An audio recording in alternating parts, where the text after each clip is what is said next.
Let us offer our consecration to the Lord. Lord, we offer up to you this day, and we ask that your name be glorified in all that we do. We ask that we may love you, honor you, and serve you. We ask that we may become thy servants in everything we do, day and night. And we ask this through Christ our Lord. Well, today is July 11th. It is the memorial of Saint Benedict, and I always remember this day because I was once the pastor of Saint Benedict in Somerville, Massachusetts, over there in East Somerville. It's kind of an interesting parish because it's a small church with which a very great congregation of Spanish speakers and English speakers. So it's a small church over there. It's on Hathorn Street, which does not have a W in it. It's kind of one of the key things. And so it's right there in Somerville. And so I was over there for 7 years. I really enjoyed it. But, you know, a kind of an interesting little story. The previous pastors, there were two of them, and they had been there for 56 years collectively. And it's never good to have someone as a pastor who's there for so long, because if you like the guy, everyone will think that's wonderful, but if you don't like the guy, everyone will think, well, we have to deal with this guy for 56 years or 30 years in case of one, and 36 years in case of one, and 20 in the case of another. So as you can see, I've never believed that to be in a parish for a long time is a good thing. So I was there for 7 years. Unfortunately, we're there when I wasn't the one who did it. I wasn't the pastor at the time. My first year, I was not pastor. We had to close the school, St. Benedict School. And that was something that, although it helped the parish in the long run because it's now rented out to a charter school, but it was, kind of sad to see the school go. And I was only there for, I don't think, a year before we closed the school. That was St. Benedict's over there. But obviously, I learned a lot about who St. Benedict is. I mean, besides knowing, St. Benedict is the founder of the Benedictine order.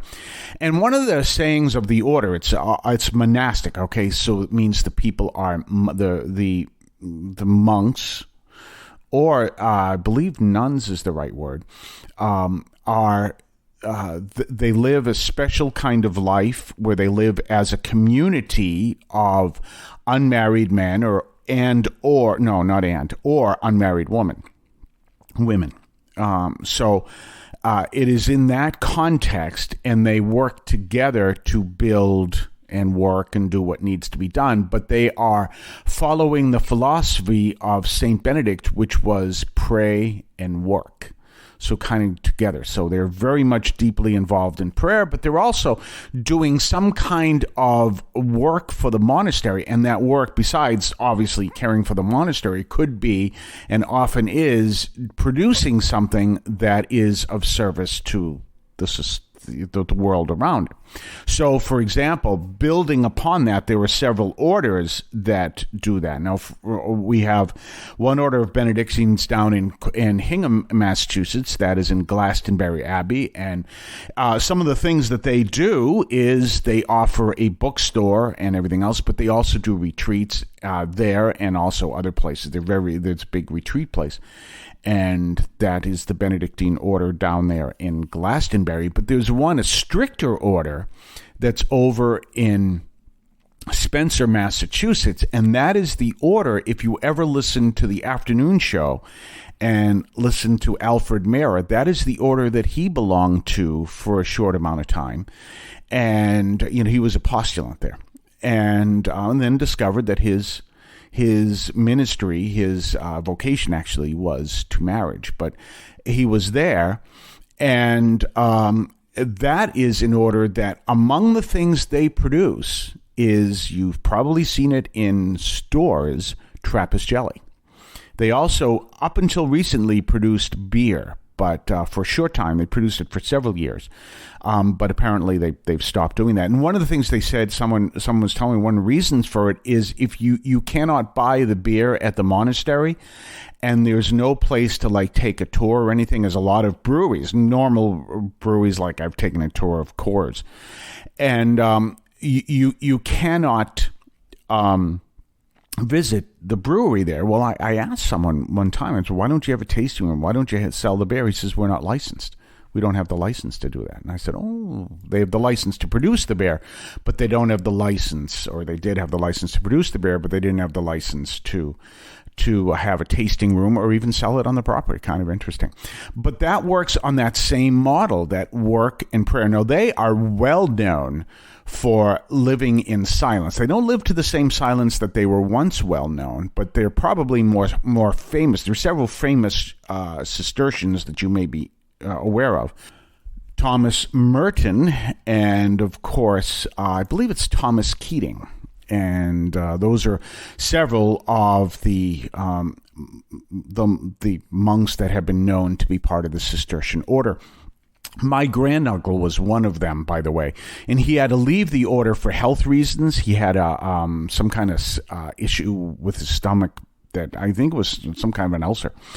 And he had to leave, so he became a diocesan priest. And there's a whole story behind that maybe I can tell you at another time. But he had powerful spirituality, and he was, when I knew him, and he was in his 70s at the time, he was well ahead of his time. Very, very powerful spirituality, which we greatly appreciated as members of the family.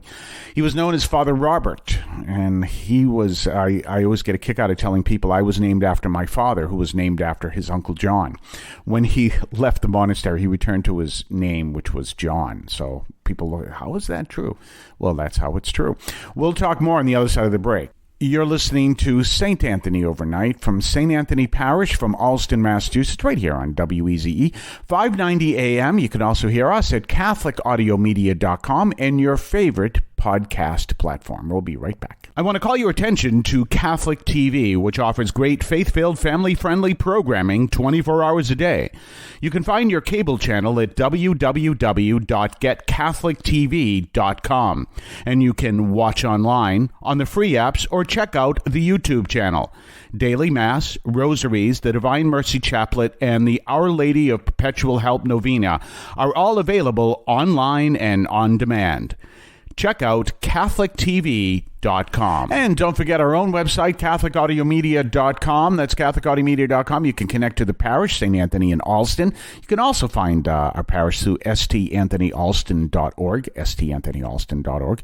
And you can also listen to the archives of the show. You can connect to our Substack newsletter.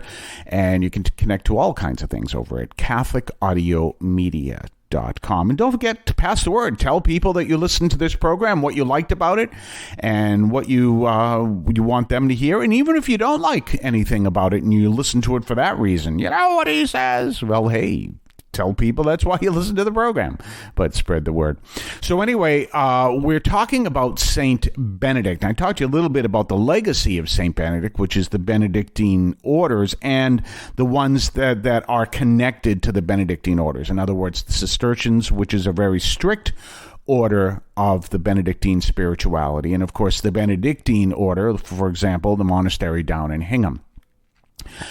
A fascinating story. St. Benedict was also a powerful exorcist. And one of the reasons is because he was so prayerful and so holy, the devil despised him. And so he was a powerful exorcist. So anyway, one of the things that we understand through St. Benedict is he also had a sister, and the two of them were very prayerful, very holy people. Well, there's a story that we read every year as priests where he was visiting his sister, who was also in a monastery. Her name was Saint Scholastica. And he had to leave, and she didn't want him to leave. And no, I got to go. And so she prayed for, just said a quick prayer. And next thing you know, there was a torrential rain. And he couldn't leave, and he just looks at her, and, I forget the exact words, but kind of like, yes, all right, I guess I'm going to stay. But the reason why he knew the rain came is that she had asked God for the rain because she didn't want him to leave. Very powerful little story, cute little story, but very powerful little story that talks about who Saint Benedict is, and Saint Scholastica, his sister. The spirituality from the Benedictines is, again, very well known, and it's a powerful spirituality that is lived in many, many ways. And one of the ways that it is lived is keeping in mind that prayer and work, and knowing that ultimately prayer is essential. Now, there's all kinds of monasteries that have different levels of prayer. Many of them trace their history of prayer back to Saint Benedict. We also know other, friaries. For example, the Franciscans run a friary, and they're very prayerful. Our own Archbishop here in Boston is Sean O'Malley, Cardinal Sean O'Malley, and he is a Capuchin, which is a very prayerful form of the Franciscan orders, and he is, again, very strict and prayerful, a Capuchin. It's also one of the reasons why he still wears his habit. Once you're a bishop, you don't have to wear the habit anymore, but he is so deeply rooted in the Franciscan ministry that he wears his habit. So it's a powerful form of prayerfulness that is so essential to the way we live our lives. Prayerfulness is essential, and if we are not prayerful, then we probably are not living our faith correctly. Prayer is essential. There's so many people, including priests and even bishops and people who write books on proper morality, and that's important. But the church literally teaches that you cannot live good morality if you are not a person of prayer. So prayer is where it all starts, and prayer is essential. We'll talk more tomorrow. Have yourself a blessed day, and we are here every single Monday through Friday here on WEZE. If you would like to support our program, please consider a donation to St. Anthony Parish in Allston, Massachusetts. There are several ways to consider this. One is to purchase any of our merchandise, which you can find at the shopping tab at CatholicAudiomedia.com. That's CatholicAudiomedia.com. There are coffee mugs there. There's also my latest book, Encounter Christ in Your Humanity, all of which you can find at the shopping tab at CatholicAudiomedia.com.